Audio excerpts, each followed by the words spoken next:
Voilà, et puis en Israël, la vague d'attentats se poursuit également. Nouvelle attaque au couteau hier soir en plein Jérusalem. Voici les images. Au sol, c'est le terroriste palestinien abattu. Il a tenté d'attaquer d'abord un passant à la voiture bélier. Il n'y est pas parvenu. Il est sorti de son véhicule et l'a poignardé. L'homme âgé d'une 60aine d'années a été légèrement blessé. Et le terroriste, vous le voyez, éliminé. Voilà, et alors que les attentats en Israël se poursuivent, cette joute verbale entre John Kerry et Binyamin Netanyahou, le secrétaire d'État américain, a mis Israël en garde ce week-end. Si la paix n'avance pas, c'est l'identité juive et démocratique d'Israël qui serait en danger. Cette nuit, c'est ce qu'a affirmé John Kerry, cette nuit, le Premier ministre israélien lui a répondu par caméra interposée. Je vous propose d'écouter Binyamin Netanyahou. Israël ne sera pas un État binational. Pour avoir la paix, l'autre partie doit se décider à vouloir également la paix. Malheureusement, ce n'est pas ce que nous voyons. Et en tout premier lieu, l'autorité palestinienne continue à lancer des appels à la violence. Cela doit cesser. Voilà, et je vous le disais, c'est John Kerry qui a dégainé le premier, lui aussi invité au forum Saban. Eh bien, le secrétaire d'État américain a estimé qu'Israël deviendra donc un État binational si les négociations de paix n'avancent pas. Retour sur cette polémique avec Joseph Emmanuel. Israël ne sera pas un État binational. La réponse du Premier ministre israélien à John Kerry est on ne peut plus claire. Une réponse depuis Jérusalem quand John Kerry exprimait ses inquiétudes sur un processus de paix au point mort depuis Washington. Et face à l'auditoire du centre Saban, le premier secrétaire est revenu sur les récents propos de Binyamin Netanyahou. Il a aussi parlé de son engagement de la vision de 2 États pour 2 peuples vivant côte à côte, en paix et en sécurité. Mais mes amis, il est important que ça ne devienne pas un slogan, que ça ne devienne pas une simple phrase, mais que ça devienne une politique, car c'est ce qu'il faut faire. Et selon John Kerry, les Israéliens sont censés encore faire beaucoup pour atteindre la paix, comme par exemple commencer par récupérer la confiance du président palestinien, ou encore ne surtout pas laisser l'autorité palestinienne s'effondrer. Sans quoi Israël se retrouverait à assumer toute la gouvernance de la Cisjordanie. Une solution à un seul État pour Israéliens comme Palestiniens serait alors de facto l'unique solution viable, c'est-à-dire la fin de l'État juif. Israël ne sera pas un État binational, mais pour avoir la paix, l'autre côté doit aussi décider de faire la paix. Malheureusement, ce n'est pas ce qu'on voit. L'incitation à la haine par l'autorité palestinienne continue. Elle doit prendre fin. Et nous voyons le négociateur en chef palestinien présenter ses condoléances à la famille d'un terroriste qui a tenté d'assassiner des juifs. Saeb Erekat a bien présenté ses condoléances à la famille de Mazen Hariba, un officier des services de renseignement palestiniens qui a tiré à plusieurs reprises sur un soldat israélien qui le contrôlait. Mais cet épisode ne semble pas véritablement inquiéter John Kerry.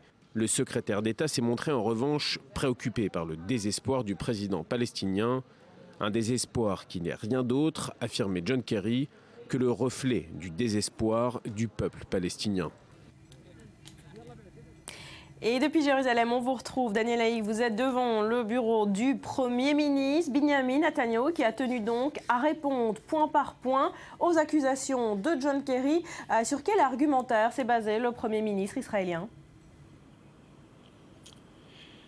Eh bien écoutez, effectivement, Binyamin Netanyahou a répondu point par point aux mises en garde de John Kerry concernant le problème d'un État binational. Eh bien sur ce point, Binyamin Netanyahou a été très clair. Il l'a dit en Conseil des ministres, il l'a répété hier dans son intervention en vidéo au Forum Saban.